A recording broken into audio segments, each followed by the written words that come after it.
Although the reviews of this year's Suicide Squad movie have been mixed at best, there were some aspects of the movie that were almost universally praised. One of those was Margot Robbie's Harley Quinn. The Aussie actress excelled in the role of the Joker's insane but strangely likable girlfriend, and she looked gorgeous in the process. It's no surprise, therefore, that Warner Brothers and DC have already made plans for a spin-off solo movie for the character. That made us think about what we'd like to see going on in that movie, and that's what this video is all about. Here are 10 things we need in the Harley Quinn solo movie.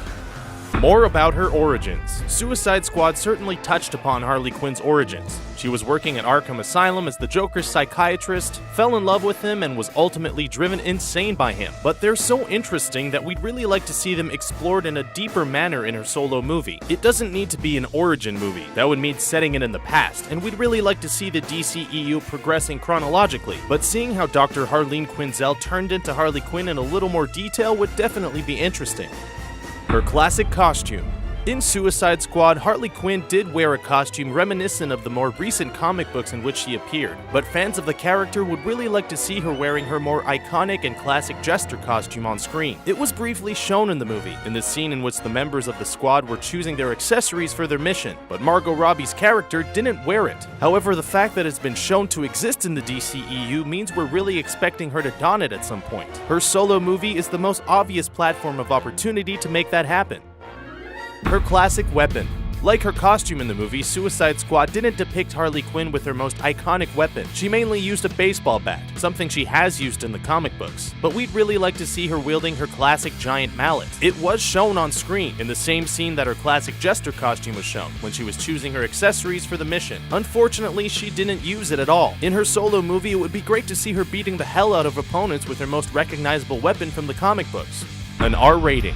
Suicide Squad was rated PG-13, and in spite of the fact that it was nowhere near as bad as some critics would have you believe, it definitely suffered from it. A PG-13 rating is something that the Harley Quinn solo movie should definitely stay away from. It should be rated R, like Deadpool was. Because if that movie proved anything, it's that R-rated comic book movies can be awesome. Because of Harley's very nature, her movie would benefit greatly from it. It would let her push the boundaries in terms of violence, craziness, and humor, 3 things that the character is absolutely all about.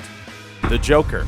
Harley Quinn's movie should definitely focus mainly on her, and it could be argued that bringing in other characters with huge personalities could be detrimental to its charm. But there's no way a Harley Quinn movie should ever be made without an appearance from the Joker. Not only is the Clown Prince of Gotham synonymous with Harley, but we also didn't see anywhere near enough of Jared Leto's version of the character in Suicide Squad. Any opportunity to see more of what that version is all about would be welcomed by most fans, and by Jared Leto himself, of course.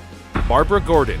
We've yet to see a comic book movie in which both the protagonist and antagonist are female, unless you count Catwoman, which we shouldn't. But the Harley Quinn solo movie could very easily rectify that, by having Barbara Gordon going up against the most unpredictable member of the Suicide Squad. Whether it was in her Batgirl guise or her Oracle guise, both of which would make for very interesting dynamics in the movie, it would be awesome and extremely refreshing for the comic book movie genre to see Quinn versus Gordon face off in live action. Batman. Having just stated that Barbara Gordon should be the hero going up against Harley Quinn in the latter's solo movie, you're probably wondering what Batman is doing on this list. But come on, you can't have a Harley movie without the character who enabled her to exist in the first place. Harley was introduced in Batman the Animated Series and has lived in his world ever since. Their relationship is an interesting one. Although they're classically foes, there's clearly sexual tension between the pair. That would be interesting to see explored. Furthermore, getting to see Ben Affleck's Batman on screen again should be okay in everybody's book. Fans tend to generally agree that he did an awesome job as the character. Poison Ivy.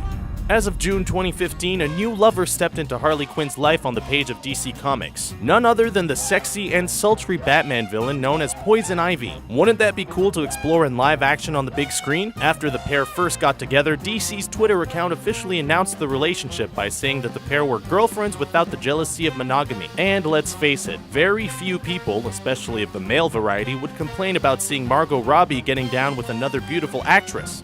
Some group banter. In the Suicide Squad movie, Margot Robbie's Harley Quinn absolutely thrived when surrounded by the rest of her team, especially Will Smith's Deadshot. With that in mind, it would be cool to see her at least briefly interacting with a large group of characters in her solo movie. Whether she pays a visit to her former prison buddies and teammates, or whether she ends the movie as part of another group such as the Birds of Prey or Gotham City Sirens, Harley needs an audience to play up to in order to be at her best. Hopefully she'll get that opportunity, in spite of the inherent nature of a solo movie. In fact, DC and Warner Brothers have actually stated that there will be a large cast of supporting characters already, so this is a distinct possibility.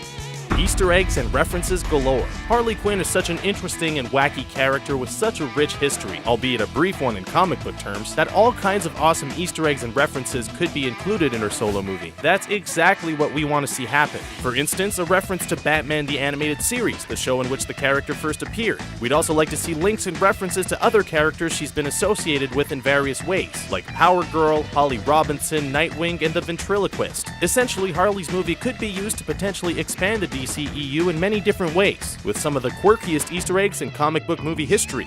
Hey everyone, if you liked this video, make sure that you check out our friends at the CBR YouTube channel. They've got amazing new videos about movies, TV, video games, comics, and tons more fun stuff. Check out their new videos, subscribe to their channel, and don't forget to tell them that Screen Rant sent you. Thanks for watching our video of 10 things we need to see in the Harley Quinn solo movie. Did you enjoy this video? What else do you want to see in Harley's solo outing? Have your say in the comments section below and be sure to subscribe to our channel for more videos like this one.